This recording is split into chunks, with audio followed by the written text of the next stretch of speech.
Didik TV KPM. Okey, untuk segmen seterusnya kita akan fokus berkenaan dengan proses utama fisiologi tumbuhan. Okay. Kita tengok dalam tumbuhan ni apakah proses fisiologi utamanya. Okey, yang pertamanya ialah transpirasi. Yang keduanya adalah fotosintesis. Yang ketiga adalah respirasi. Yang keempatnya ialah translokasi dan yang kelimanya ialah penyerapan. Ada 5 cikgu. Ada 5 ya. Baik. Okey. Okey, kita akan tengok yang pertama dulu. Walaupun kita sebut yang 5, kita tengok yang pertama dulu. Iaitu proses penyerapan tumbuhan. Kita jadikan yang pertama ya. Okey, proses penyerapan tumbuhan. Penyerapan.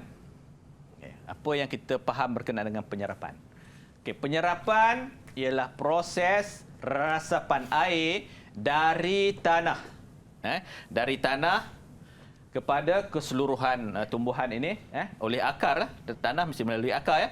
Melalui satu proses yang namanya ialah proses osmosis. Proses apa tadi? Murid-murid? Proses?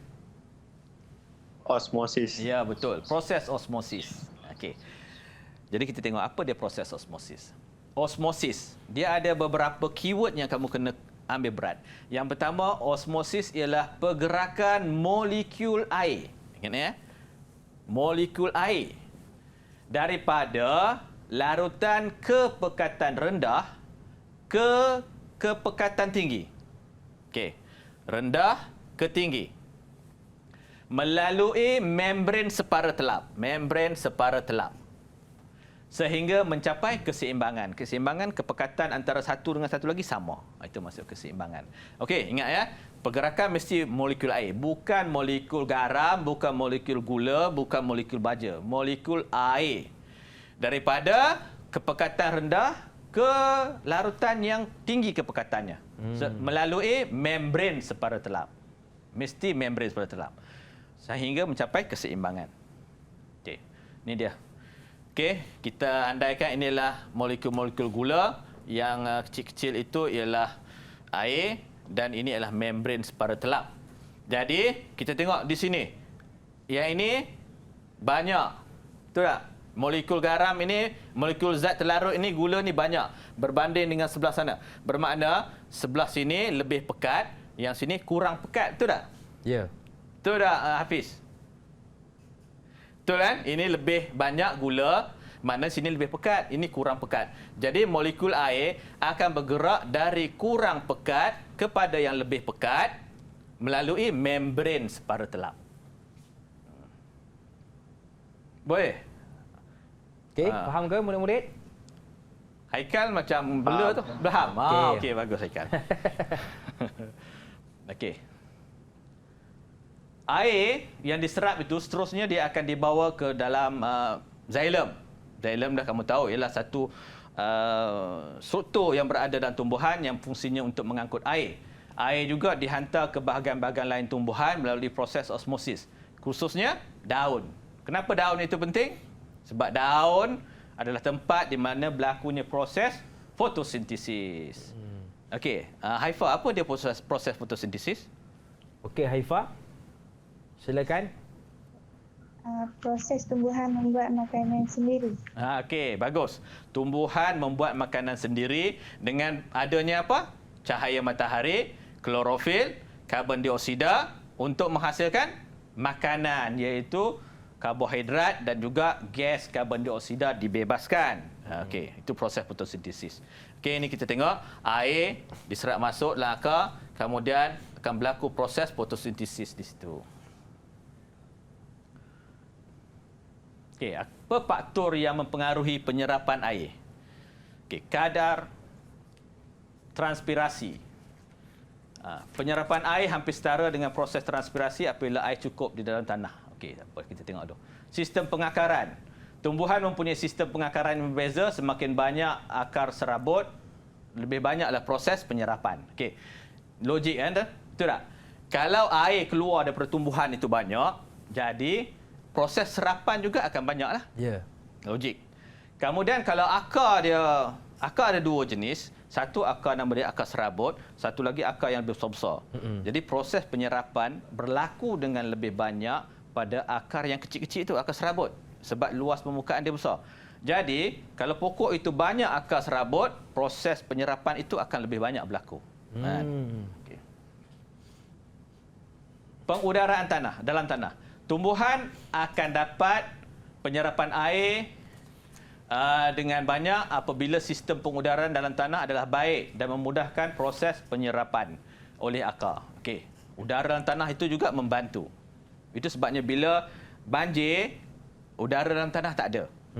Jadi di situ sebenarnya ada faktor lain. Tumbuhan tidak bernapas, dia tidak dapat bernapas, jadi maknanya dia tidak dapat hidup teruslah. Itu faktor lain. Okey, seterusnya ialah suhu tanah. Keadaan suhu yang rendah menyebabkan air menjadi sukar untuk bergerak dan juga sukar untuk melakukan proses penyerapan. Okey, itu faktor. Ada 4 faktor. Okey, yang membantu proses penyerapan.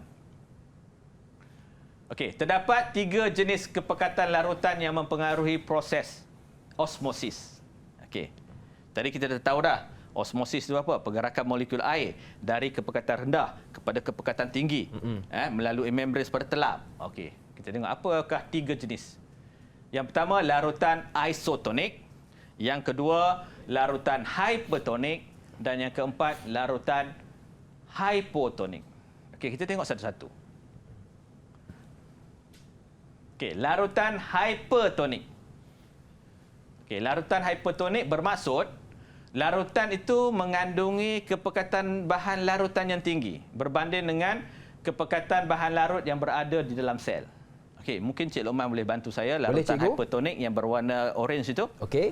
Okey, larutan hypertonik adalah larutan yang mengandungi bahan larut tinggi. Okey, kita masukkan sel tumbuhan yang ada kepekatan rendah. Saya masukkan cikgu Okey, masukkan.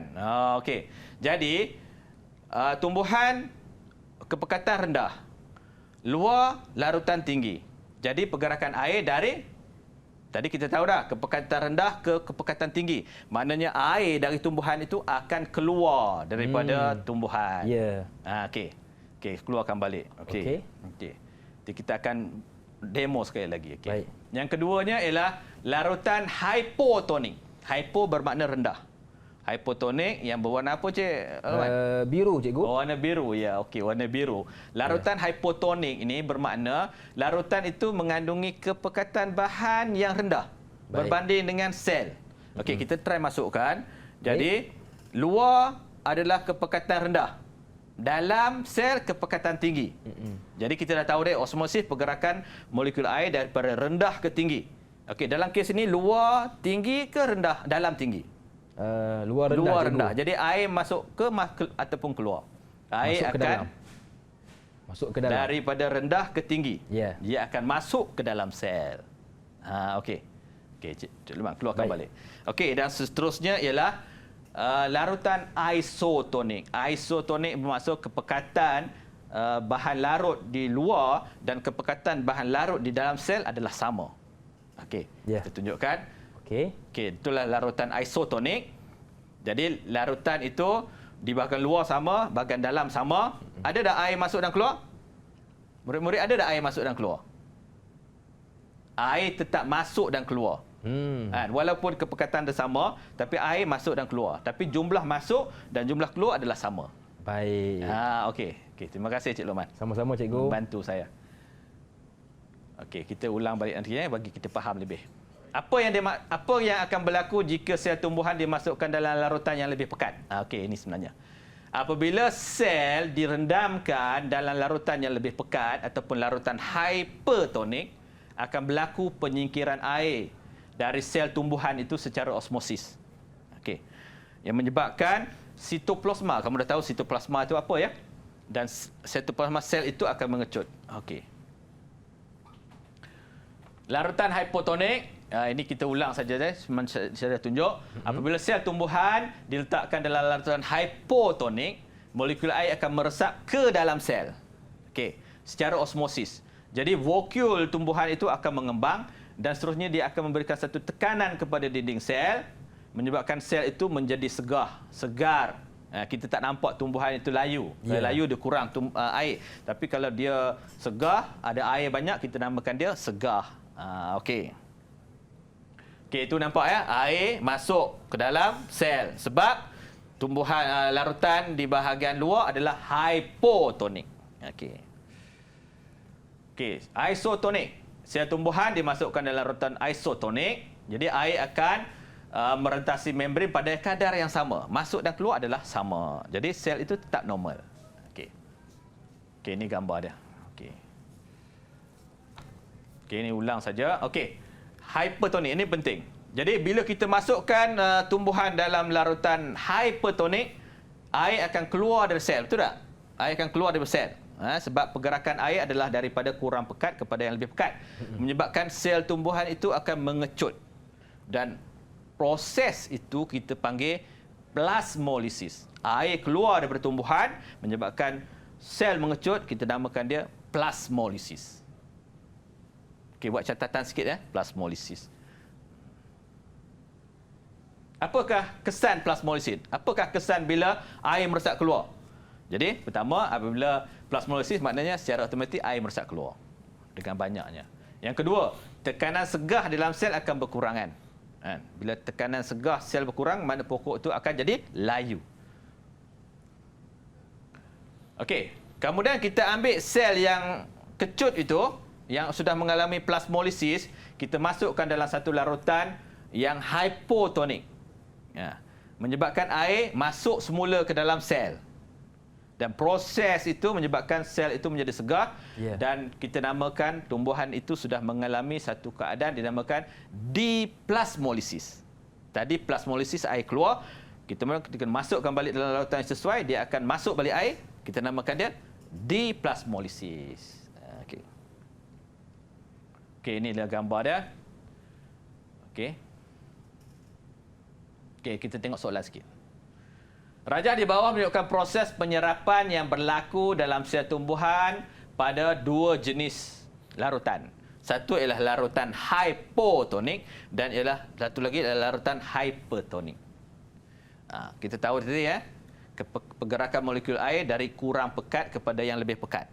Yang ini ialah kurang pekat, yang ini adalah lebih pekat. Okey. Jadi, kamu kaji gambar ini. Kaji betul-betul.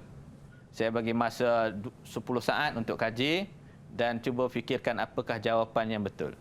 Ya, betul. Jangan tertukar cikgu ya. Ya, betul. Beza hypo dengan hyper. Hyper. Bunyi macam sama tapi berbeza. Okey, siapa yang nak jawab sila angkat tangan.